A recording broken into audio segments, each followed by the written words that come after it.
Эфир телеканала «Якутия-24» продолжает выпуск новостей. В студии Сергей Михедов. Здравствуйте. И вот некоторые темы к этой минуте. Пострадавшим от пожара в селе Чапаево Хангаласского улуса оказана материальная помощь. Какие меры примут для предотвращения подобных происшествий? В Доме культуры «Юность» в Ленске показали новый спектакль театральной студии «2015». У нашего корреспондента все подробности постановки. Чемпионаты первенства России по кикбоксингу в разделе К1 продолжается в Якутске. Настало время полуфинальных поединков.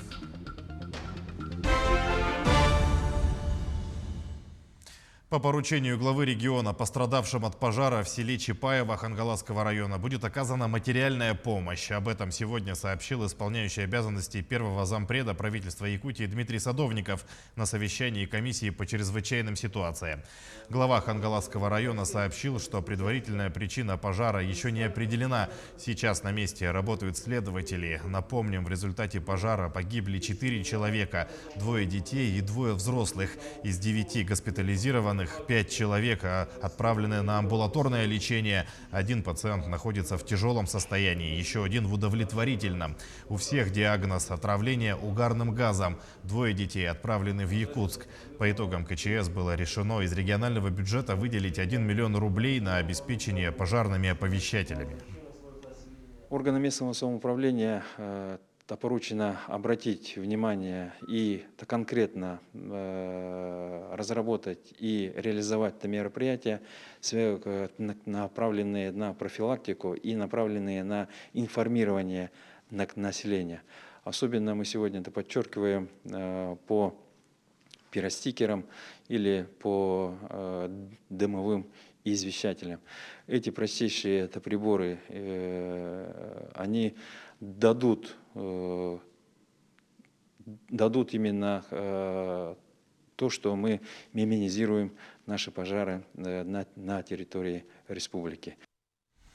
Также в Хангаласский район выйдет спецкомиссия, которая будет работать на месте для выяснения всех обстоятельств произошедшего. Затем будут приняты меры в отношении должностных лиц, которые не проконтролировали соблюдение всех мер противопожарной безопасности. Проведены экстренные совещания. Комиссия по чрезвычайным ситуациям улусная и республиканская. Всем оказывается помощь. Сбор средств организован счет, куда все будут средства направлены на помощь пострадавшим. Организован пункт временного размещения для пострадавших на территории Малой академии наук Министерства образования Республики Саха-Якутия. Там будут организовано питание и снабжение всем необходимым. К другим темам. Пособие по безработице начнут платить по-новому. Максимальная сумма пособия составляет 12 130 рублей. Его будут платить в течение 3 месяцев с первой выплаты. Затем пособие уменьшится до 5000. Такое постановление правительства вступает в силу сегодня. Также в документе уточнили правила выплат беременным женщинам, которые остались без работы. Если первые 3 месяца получения пособия по безработице в максимальном размере у них пересекаются со сроком выплаты пособия по временной нетрудоспособности, то компенсацию по безработице перенесут на более поздний срок. В Якутии идет поэтапное расселение из аварийного жилья. По нацпроекту «Жилье и городская среда» подлежат расселению более 18 тысяч граждан. На сегодняшний день переселено 7400 человек или 40% от общего числа. Общая стоимость мероприятий программы составляет почти 10,5 миллиардов рублей, в том числе финансовая помощь госкорпорации и Фонда содействия реформированию ЖКХ. Это более 10 миллиардов. В текущем году планируется ввод в эксплуатацию 55 многоквартирных домов, в которых приобретено порядка 1500 жилых помещений. В алмазной столице в этом году начнется строительство Дворца детства. 4-этажное здание на 8 тысяч квадратных метров возведут на базе Политехнического института СВФУ.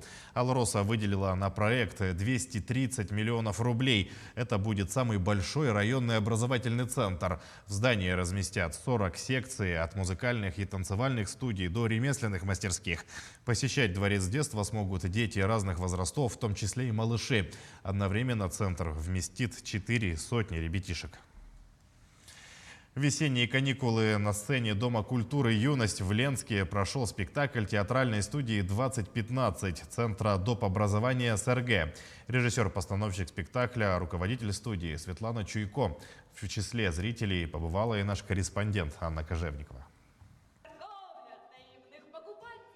Вся жизнь – театр, и люди в ней – актеры, сказал известный классик, и с ним согласятся последователи Станиславского. Ведь его система как раз-таки предполагает проживать жизнь своего персонажа, пропускать роль через себя, чтобы эмоции были настоящими. Именно так играют актеры единственной в Ленском районе театральной студии «2015» Центра дополнительного образования СРГ. Свой 5-летний юбилей они отметили спектаклем «Буратино». Попробуйте моих пиявок, моих чудесных, милых, симпатичных пиявок. Совсем недорого.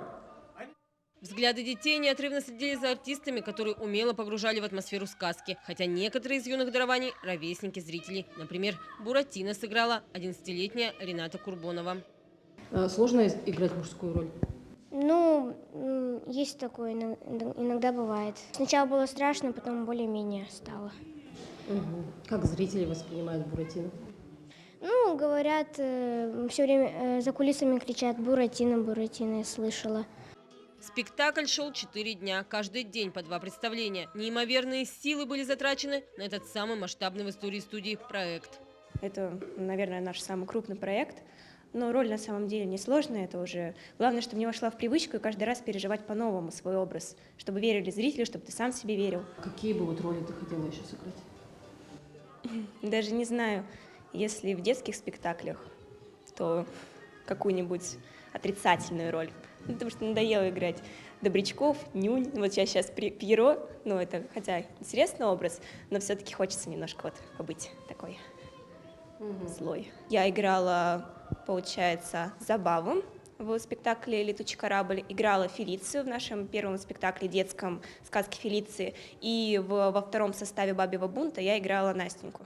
Каждая роль по-своему сложная, но бытует мнение среди актерской среды, что самое трудное – хорошо сыграть отрицательного персонажа. Главный злодей этого спектакля в жизни – полная противоположность своему сценическому образу.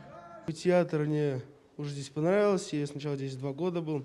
Меня и до этого пытались звать, но я мелким был, не особо понимал. Сейчас сходил, вот там ребята как бы здесь тоже поопытнее, только новичок. Так довольно здесь вжился, так как уже родной стал. Карабас такой интересный персонаж, что он как бы злой, но мне кажется, он какой-то не особо по сравнению с другими. Да и в принципе там, ну несложно в общем, это как бы мне, как бы просто мне вот в общем-то исполнять эту роль. В труппе есть и взрослые артисты, но этот проект был задуман для детей. На подготовку спектакля ушло немало времени. Конечно, эта работа самая сложная. Это, можно сказать, дипломная работа наших студийцев.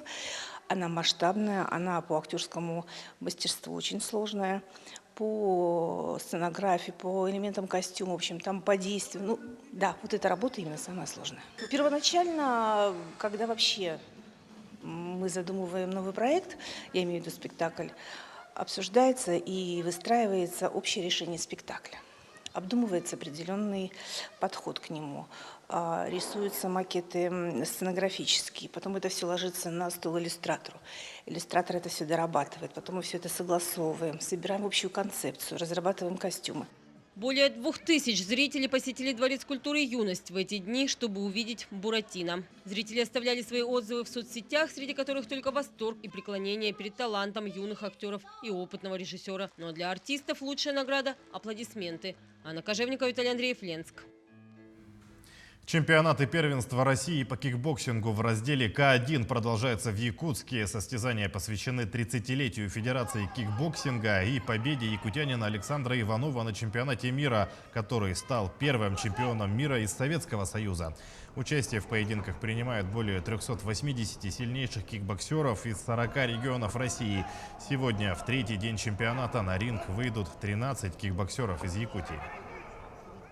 Да, конечно, у нас есть свои фавориты в нашей сборной. Это Андреев Денис в 67 килограмм, это Иванов Михаил тоже в 67 килограмм, потом Местников Аял, Сивцев Тимофей уже вышли в полуфинал, так что мы будем от них завтра ждать боев хороших, надеемся, успешных. А я напоминаю, что уже завтра пройдет финал чемпионата для юниоров, а 10 апреля в субботу состоится финал для старшей группы. Прямые трансляции вы сможете увидеть на телеканалах НВК «Саха» и «Мамонт», а также на YouTube-канале и в мобильном приложении. В квартире Дороховых из Нерюнгри сейчас проживает 11 человек. Это мама, папа, 7 детей, зять и внук. Все дружно умещаются в 4 комнатах. Секретом своего семейного счастья они поделились с нашим корреспондентом Ириной Кичигиной. Светлана и Вадим познакомились на работе. Оба всегда мечтали о большой семье, но по состоянию здоровья были ограничения.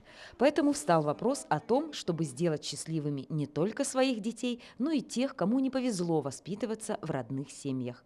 И тут уже вперемешку один за одним начали появляться и свои, и приемные ребятишки. Теперь каждый живет в общем ритме одной семьи. Кто-то работает, кто-то учится, посещает музыкальную школу и спортивные секции. Поэтому за одним столом удается собраться редко. Мы собираемся. Учатся. Кто со школы пришел, перекусил, бегом музыкалку. Пришел с музыкалки, если успел, побежал куда-то на секцию. И вот так вот они все вот в таком ритме живут. Так что вот и нам за столом У собираемся. нас только на каникулах. На день рождения что-нибудь. На день рождения, если вечером вот собрались, оно приходят часов 8. Ну какое же застолье. Быстренько тортик поставили, свечку воткнули, поздравили, все, чай попили, все. Старшая дочь Мария недавно вышла замуж, и когда встал вопрос, где будут жить молодые, родители, недолго думая, приняли в свой дом и зятя, и маленького внука. И от этого в квартире всем стало только веселее. Нормально, зато никогда не бывает скучно, все дружные, друг другу помогают. Уборка в квартире за полчаса происходит. Просто каждый. Все. Нам здесь комфортно. Дети очень любят, получается, племянника. Очень любят. Они с ним играются, они с ним с удовольствием сидят, особенно Аня.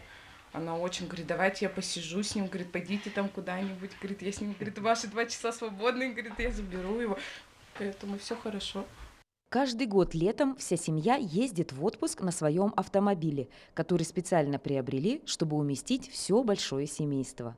А пока ребята, которые еще не посещают музыкальную школу или секции, проводят за настольными играми. И никому в этом доме не тесно, и уж точно никто не одинок. Ирина Кичигина, Вадим Барашков, Нерюнгри.